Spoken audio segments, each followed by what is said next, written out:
राम राम। बस यही सुनहरी यादों का जो सिलसिला है उसी को आगे बढ़ा रहा हूँ। एक बड़ा ही अविस्मरणीय प्रसंग जो गुरुजी के साथ में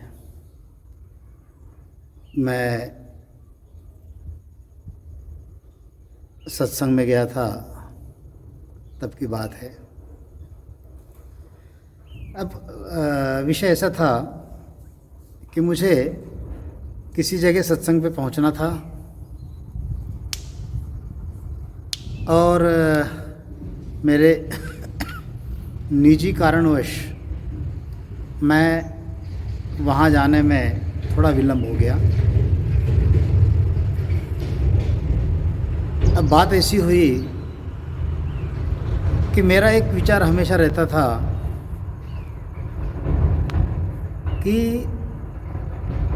जब भी गुरुजी सत्संग में पधारे तो थोड़ा देरी से पधारे, एंट्री थोड़ी आराम से हो। थोड़ा माया का विचार रखने वाला आदमी था मैं। लेकिन गुरुजी जो थे वो समय से पहुंच जाते थे। अब एक जगह पर सत्संग थी और मुझे 3 बजे वहाँ पहुँचना था।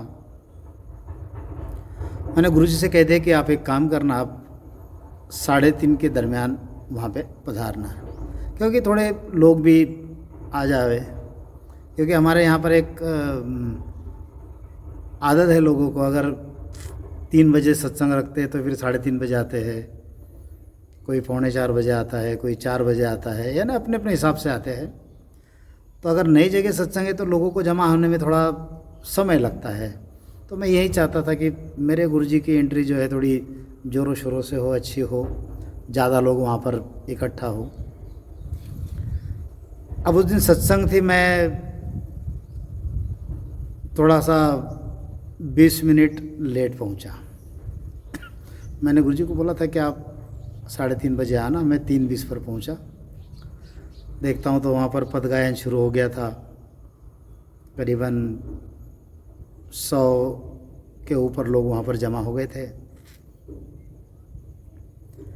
जब मैं गया 3:20 को तो गुरुजी पहले वहाँ पर जाकर बैठ गए थे स्टेज पर। सत्संग मुझे लेनी थी। जैसे मैं गया तो गुरुजी ने कहा कि आओ शानू भाई आओ,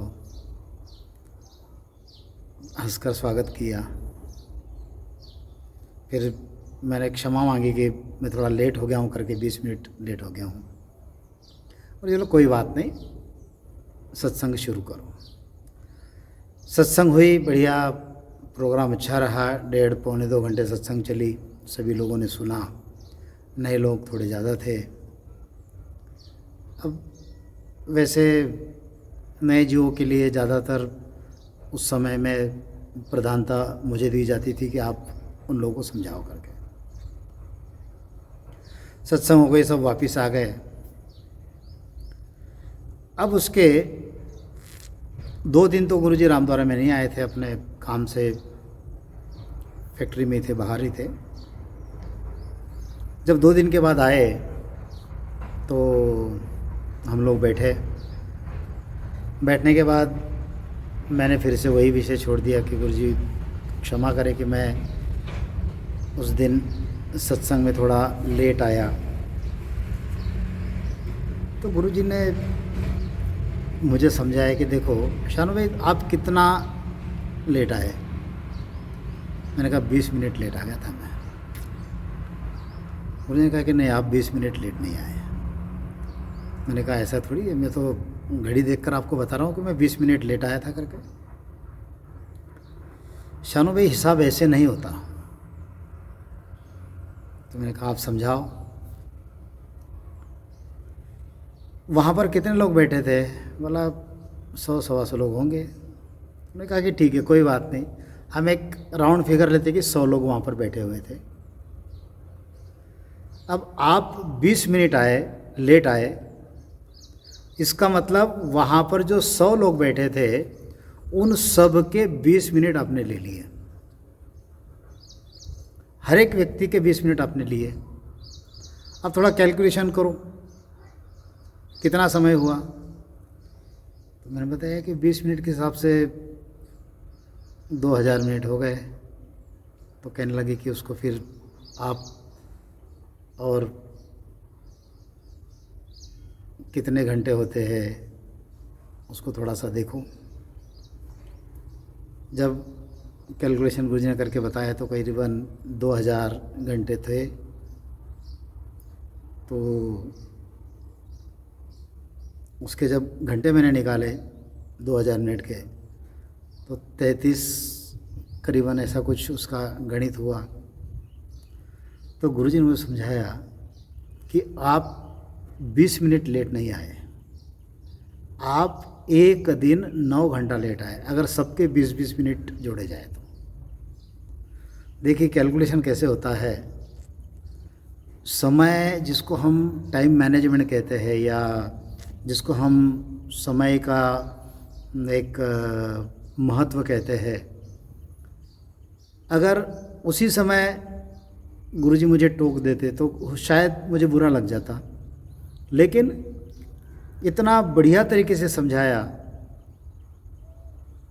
कि वहाँ पर बैठे हुए हर व्यक्ति के आपने 20 मिनट लिए, मतलब आपने करीबन 33 घंटे आप लेट हुए। 33 घंटे, एक दिन 9 घंटे आप उसमें लेट हुए।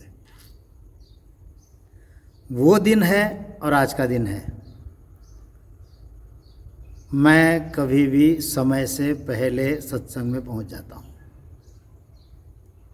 भले ही श्रोता ना आवे, वहाँ पर पंडाल में कोई लोग ना आवे, वो बात वो विषय उनका है, लेकिन उस दिन गुरुजी ने मेरी आंखें खोल दी कि हम तो सिर्फ उसको 20 मिनट मान के चल रहे थे, लेकिन वहाँ पर बैठे हुए हर व्यक्ति के 20 मिनट अगर हम लेते हैं तो हम कितना लेट वहाँ पर पहुँचे। क्योंकि गुरुजी ने कहा कि देखो, पल भर में जीव परम मोक्ष में जाता है शानू भाई। ये सेंटेंस उनका बहुत बड़ा था। उस 20 मिनट के दरमियान जब नहीं आए, अगर कोई एकाध जीव अगर वहाँ से निकल गया हो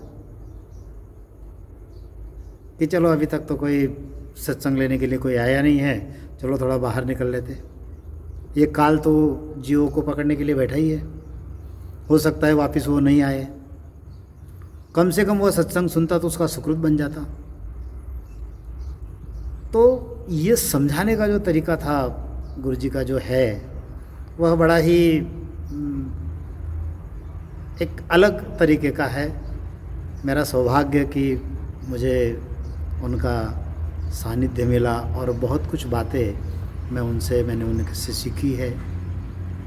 आज भी जब वो प्रसंग मुझे याद आता है तो, या कभी मेरी गाड़ी लेट हुई या कहीं बाहरगांव सत्संग रही, 5-10 मिनट अगर मैं कभी लेट हो जाता हूँ तो मुझे उस बात की याद आती है कि हाँ, कि जो भी बातें हैं मैंने समय से पहले करनी चाहिए, और जब भी सत्संग में जाना है तो समय से जाए। भले वहाँ पर जाके हम भजन करते बैठे, या वहाँ पर 10-20 लोग हैं, 5-50 लोग हैं, उनको आप कहिए कि आप सुमिरन शुरू कर दो, लेकिन सत्संग में हमेशा जो समय आपने दिया है उसी समय पे आपने जाना चाहिए। ऐसी कुछ यादें हैं। बोलिए आदि सद्गुरु, सर्वात्माओं के सद्गुरु, सर्व सृष्टि के सद्गुरु, सद्गुरु सुखराम जी महाराज ने धन्य हो, धन्य हो, धन्य हो। राम सभा में राम राम महाराज राम।